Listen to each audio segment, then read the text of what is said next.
Donald ট্রাম্পের এক বিশেষ দূত কাজটা করেছেন। আসন্ন ফুটবল বিশ্বকাপে ইরানকে সরিয়ে ইতালিকে খেলার প্রস্তাব রেখেছেন। এই আবদার নিয়ে ফুটবলের নিয়ন্ত্রক সংস্থা ফিফায় দরবার করেছেন, কিন্তু এমন প্রস্তাব শুনেই সরাসরি নাকচ করে দিয়েছে ইতালির ক্রীড়া কর্মকর্তারা। ফিফার পক্ষ থেকেও জানানো হয়েছে এমন কিছু হবে না।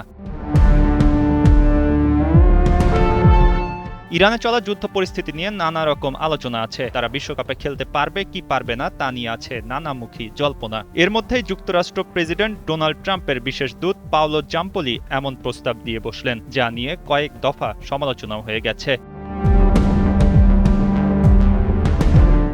বার্তা সংস্থা এপিকে দেয়া সাক্ষাৎকারে জাম্পোলি জানিয়েছিলেন, এটা রাজনৈতিক প্রস্তাব নয়, কিন্তু তিনি আশা করছেন ইরান বিশ্বকাপে না থাকলে ইতালিকে তিনি বিশ্বকাপে চান। জাম্পোলি এমনও উল্লেখ করেছেন, এটা তার স্বপ্ন।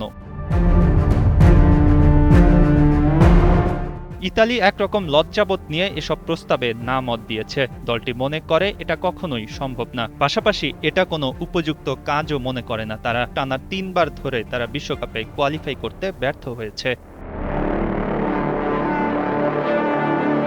ইতালির রোমে অবস্থিত ইরানের দূতাবাস থেকে এই ঘটনার প্রতিক্রিয়া দেখানো হয়েছে। দূতাবাস থেকে বলা হয়েছে, ফুটবল জনগণের, রাজনীতিবিদদের নয়। ইরানকে বিশ্বকাপ থেকে বাদ দেওয়ার চেষ্টা যুক্তরাষ্ট্রের নৈতিকতা নিয়ে বড় রকমের প্রশ্ন ওঠে, যারা কিনা মাঠে ১১ জন ইরানির উপস্থিতি নিয়ে শঙ্কিত। আগামী ১১ জুন শুরু হচ্ছে ৪৮ দলের বিশ্বকাপ। যুক্তরাষ্ট্র, কানাডা ও মেক্সিকোর আয়োজনে হবে এবারের ফুটবল আসর। তবে বিশ্ব পরিস্থিতির অস্বাভাবিকতায় বিশ্বকাপ নিয়ে নানা রকম প্রশ্ন থেকেই গেছে। সেখানে এবার নতুন জ্বালানি দিয়েছিল ট্রাম্পের বিশেষ দূত, যা নিমিষেই সবাই উড়িয়ে দিয়েছে।